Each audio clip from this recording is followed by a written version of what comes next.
through Israel and into the Mediterranean. $10 billion.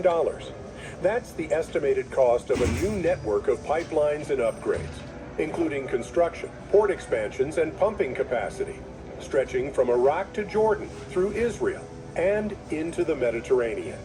A system designed to do something the world has never been able to do: reduce its dependence on the Strait of Hormuz. Because right now, this isn't theoretical. Activate emergency routes, pushing existing infrastructure to its limits.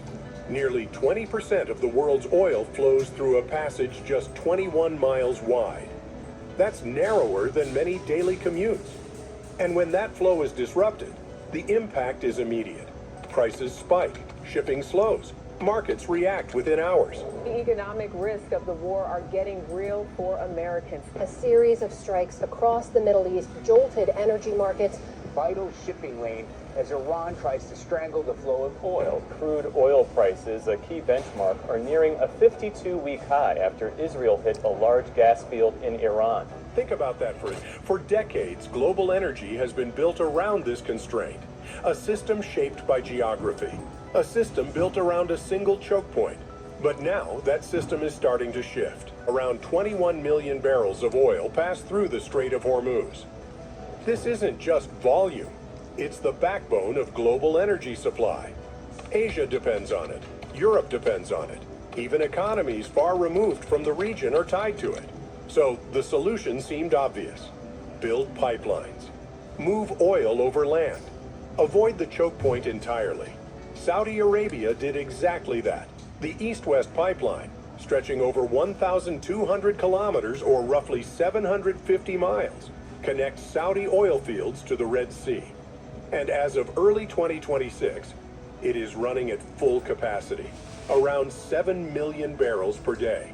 And even that number has a hidden limitation, because while the pipeline can move around 7 million barrels per day, the export terminals at Yanbu can only load about 4.5 to 5 million onto ships, which means the real bottleneck isn't the pipeline, it's the port.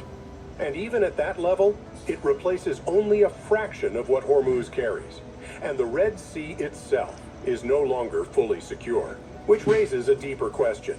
If billions have already been spent, why hasn't this problem been solved? The answer lies in a new approach. Not a single pipeline, but a network. The core of that network is the Eilat-Ashkelon pipeline, a relatively short route connecting the Red Sea to the Mediterranean. A dry canal across land. No locks, no tolls, no Suez delays. Oil arrives by tanker at Eilat, moves across the desert, and re-enters global shipping lanes in the Mediterranean within hours. It bypasses both Hormuz and the Suez Canal. On paper, it's a breakthrough. Political constraints.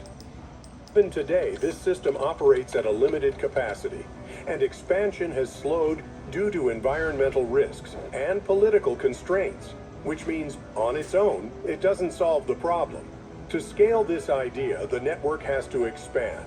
That's where the Basra to Aqaba pipeline comes in, a proposed route from Iraq's southern oil fields to the Red Sea, capable of moving over 2 million barrels per day.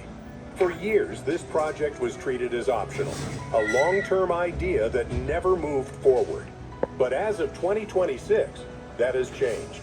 With Hormuz disruptions putting Iraq's southern exports under pressure, this pipeline is no longer a luxury. It's becoming a matter of economic survival. But it still hasn't been built. And that's where the plan becomes uncertain, because every additional connection depends on politics. More recently, this idea has evolved into Israel-Jordan oil corridor. In March 2026, Israeli Prime Minister Benjamin Netanyahu publicly revived the concept, positioning it as a long-term solution to Hormuz risks. The idea is to move Gulf oil westward, across Saudi Arabia through Jordan and into Israel's Red Sea port of Eilat, where it can connect directly into existing infrastructure and reach the Mediterranean. One version of this route spans roughly 700 kilometers and could move between 1.5 to 2.5 million barrels per day. But this isn't just about building new pipelines. It's about connecting and reversing existing ones to create a continuous flow from the heart of the Arabian Peninsula to the Mediterranean coast. But for now, it remains a proposal. No construction has started, and as of 2026, no formal agreements have been finalized. Routes aren't just built, they have to be agreed upon. There are also proposals to link Saudi Arabia's existing pipeline network into this corridor, creating a continuous route from the Gulf to Europe. And alongside oil, there's another dimension: natural gas. Oil is the focus here, but gas matters because Europe's energy crisis has made every alternative route political, not just economic. The East Med pipeline was designed to supply that demand, but as of 2026, it remains stalled, held back by high costs, technical challenges, and maritime disputes, particularly involving Turkey, which means even the gas side of this strategy is incomplete. And this is where the numbers become impossible to ignore. Even if every part of this network is fully built, the total capacity still falls short. Saudi Arabia's system can move around 7 million barrels. Iraq's proposed pipeline might add another 2 to 3 million.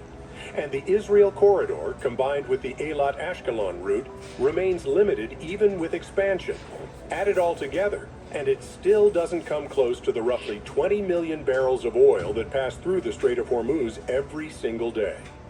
Which leads to a critical conclusion. This system doesn't replace Hormuz. It reduces dependence on it, because the goal is no longer to eliminate the choke point. It's to make disruption survivable, and that shift has consequences. Because infrastructure like this doesn't just move oil, it redistributes power. Countries along the new corridor, Israel, Jordan, and potentially Iraq, gain strategic importance. European markets benefit from more stable supply routes. For consumers, that means less price volatility during Middle East crises. For global security, it means Iran has less leverage to threaten supply disruptions, and that changes the balance of power in the region. In the Middle East, a pipeline is never just infrastructure. It's alignment, it's influence, it's risk. Projects like Basra Aqaba face internal opposition. The East Med pipeline has triggered disputes over maritime borders. Environmental concerns continue to slow expansion. And every decision is shaped by regional tension. Because every pipeline redraws the map, not just physically, but politically.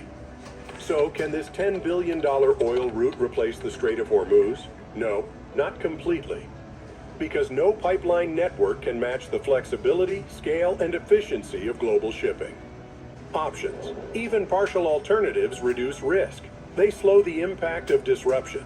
They make the system more resilient, not by eliminating the choke point, but by building enough around it that no single disruption can break the global market. And that alone changes everything.